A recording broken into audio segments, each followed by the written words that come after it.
Folks, 明けおめ short version of 明けましておめでとうございます。We usually tend to say the 明けおめ so happy new year! Today is January 1st, we say ganpang, and I'm gonna try mac and cheese in kind of a gorgeous way using the chicken and the pork belly and the various ingredients right here, and the onion. Okay, so I started this ritual by cutting pork belly first because I have to boil it down 90 minutes. Even these small pieces, I think it's better to boil for 90 minutes and it's gonna get tastier and tastier. Okay, this size looks good. 8 pieces. Cut. Okay, for the next one, cut chicken thigh. Maybe a bite size, I'd say, about this one. It's just I got this one out from the freezer a couple of hours ago, so it's kind of getting tough to cut it. Maybe I can go a little bit more smaller here. Yeah, this amount looks pretty enough. And another important ingredient, onion. No, this one's not pretty good on the center, so I have to cut it away a lot, unfortunately. Well, the below part is fine, and this is still edible, so that's okay. We have to cut like this instead. Still not very good. So just throw it away. It's a little portion to eat, but that's okay. Onion is just an accent. Yeah, sometimes I cannot know from the surface because the surface was kind of a pretty good and solid.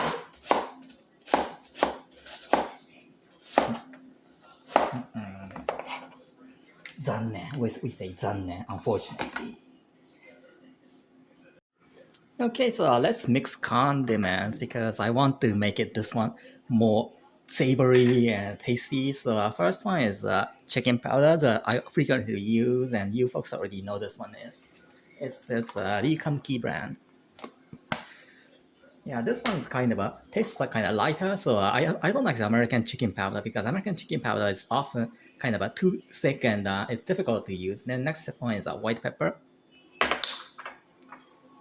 coriander, just a little bit of spice, that's paprika, and pepper, plus a little bit of salt, not much.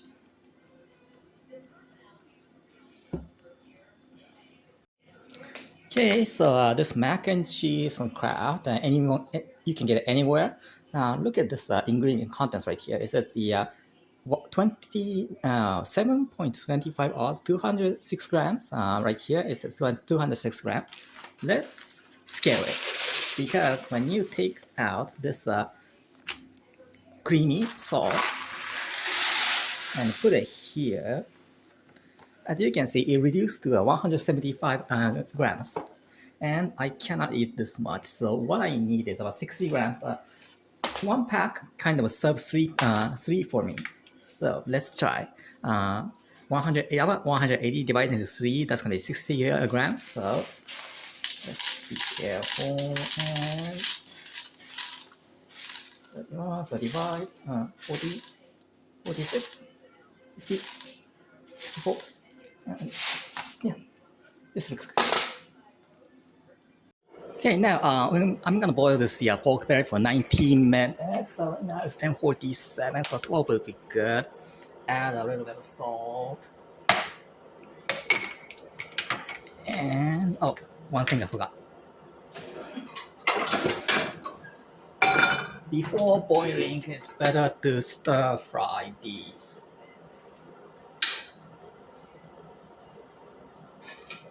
Today is January 1st. TV, KTLA is live streaming Rose Parade in Pasadena. I used to live in Pasadena. That was pretty nice city. Nice.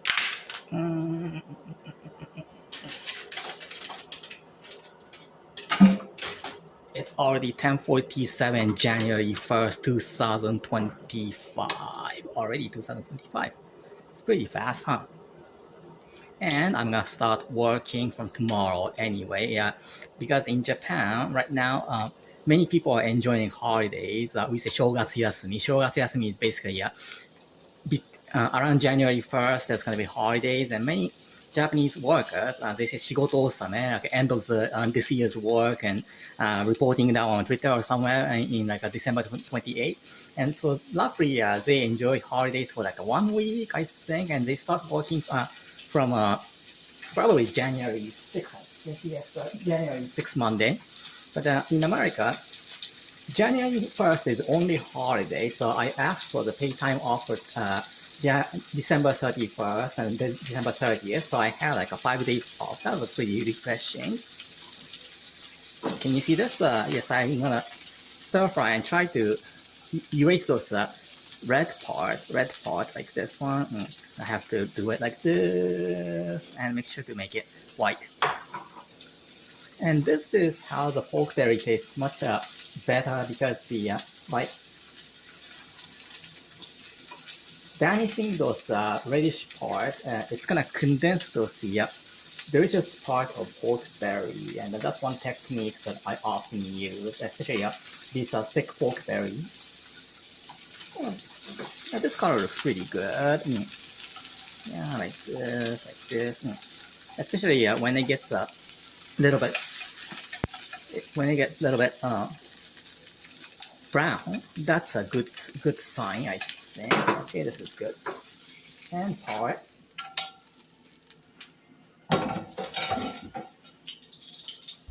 And generally, the scum will float, so I have to get rid of the scum by these. And that's kind of after that, I seal it and wait for 90 minutes. By the way, folks, this is the chili cheese fry from Original Tops in Pasadena. I used to go to Original Tops because it was tasty and I was fat, and that time like 8 years ago. And yesterday when I went to a health checkup for Kaiser Permanente, I kind of wanted to crave this Tops chili cheese fry, so I walked like 1 hour and get this one. So last time I went there was back in 2016. Look at this cheese right here. Yeah, it's pretty savory. So it was like a 8 years reunion, and the price went like used to be like $4.99 for a small size. Let's see, right now it costs like a $6.09. It's still better than the McDonald's or other places. Yeah, cheese fries. Okay, folks, we pretty much got everything: pokeberry, chicken, onion, boiled macaroni, 100 cc of milk, and I added the cheddar cheese on the that previous condiment. Yeah, so let's start off with stir fry chicken and onion separately because it's better. And in final, I'm gonna mix everything in one frying pan right here with the butter on it. But before that, it's better to separately stir fry chicken because chicken takes a little time to make it stir fry well, burn well. Especially we see these red parts are visible, so I want to eliminate that.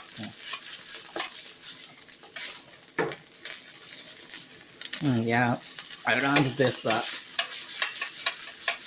this technique of nabe mawashi, like flipping the food ingredients from a frying pan. That was back in like 1997, probably 1997, while I was working at a very famous Chinese franchise restaurant in Japan called Bamiyan. And Bamiyan tells you a lot of practical cooking measures. Actually, it's kind of a little bit difficult family restaurant to work with because we have a lot of menus and we have to deal with each one by one carefully. It's not like those frozen ones, microwave and ready to go. It's not like that one. That's why Bamiyan's, I think the quality does not drop. I think that's why my friends in Japan love visiting Bamiyan, and I was a line cook at the time. And especially when you work for kitchen staff and first 3 months or 6 months passed, and you kind of got to know how to make ramen and how to make the deep fry. Then the next stage the last stage you're gonna learn is how to use the frying pan. We have like these kind of 4 gas stoves and big ones, and we have the big Chinese frying pan.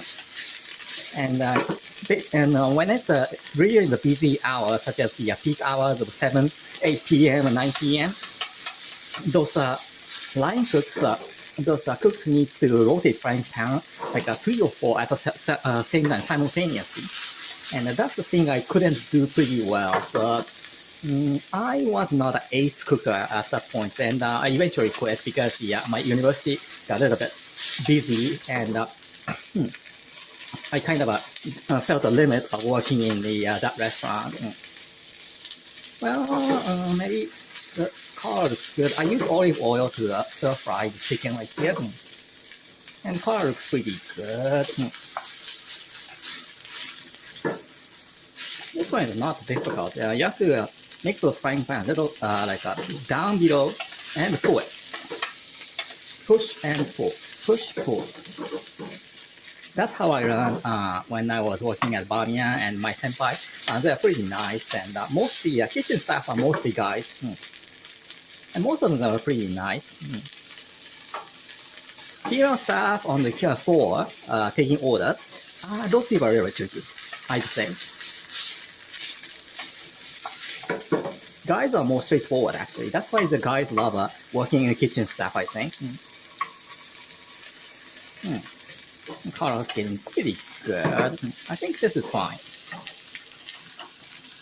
Now, mix everything. So starting with macaroni.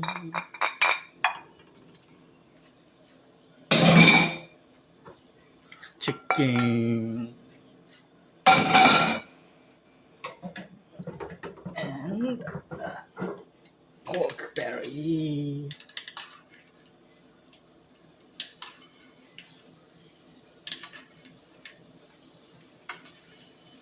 Just add a little bit of pork belly soup as a spice. Just a little bit is fine because it's kind of fat.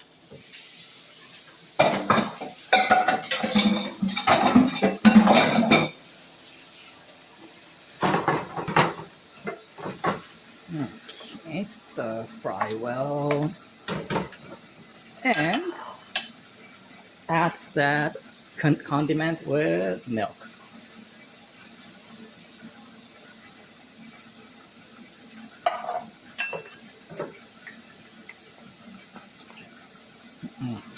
It's getting a little.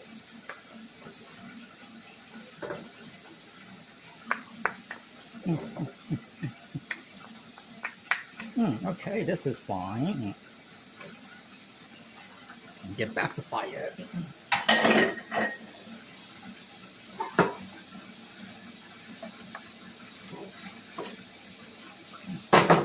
Stir fry until it's gonna get lumpy.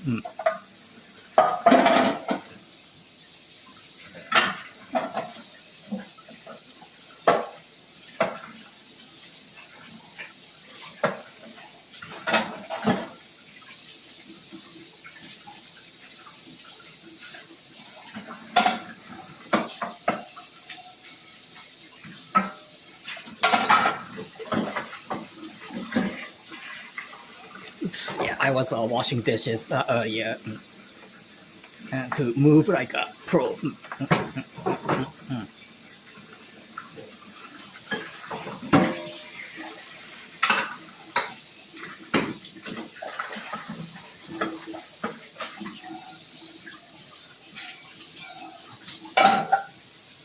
Okay, getting boiled well. Getting pretty nice looking.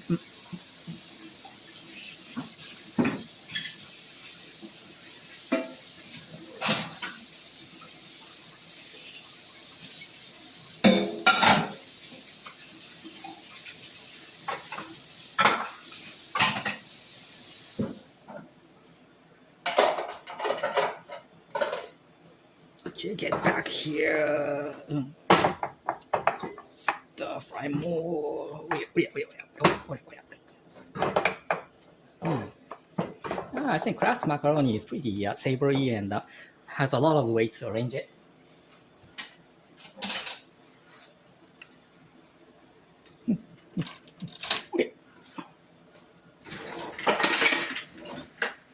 Okay, just a little more. This looks getting pretty good. And by boiling, I can make the chicken meat tender. And if I begin to see it's kind of get lumpy, this is pretty good. Finish. And place it on the plates that can be durable to those heating, because we're gonna do microwave cooking later. Not microwave, the oven cooking later. All right, folks, let's finish up. So what I'm gonna pour, maybe mayonnaise, Kewpie one. Kind of a honey mustard, or just a little bit for spiciness, just a little bit. And I prefer adding Chick-fil-A's the sauce. This is pretty delicious, and I kind of liked it pretty much. And finally, layer a cheese. This cheese I got from Trader Joe's. Put it just one is fine.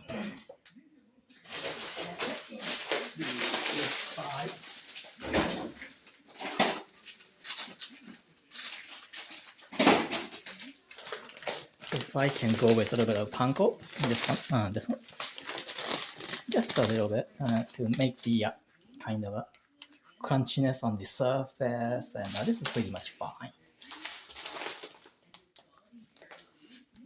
And let's go to oven. Make sure there's nothing inside, because since my storage is pretty much packed like this, I had to separate these things to inside the oven. So that's why every time I use oven, I always double check to see there's nothing inside. Yeah, nothing inside.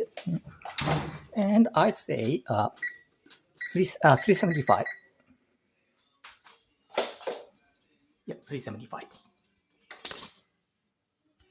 Okay, I just got this beep beep beep sound right here. So let's get this one in. Right here. About 20 to 25 minutes. All right, folks. This is the result. Looks pretty good. Okay, for me, this mac and cheese with a potato salad, and for my wife, cashew chicken, bean sprout, salad, rice, and boiled vegetable. Cashew chicken looks pretty good, isn't it? Thanks for watching.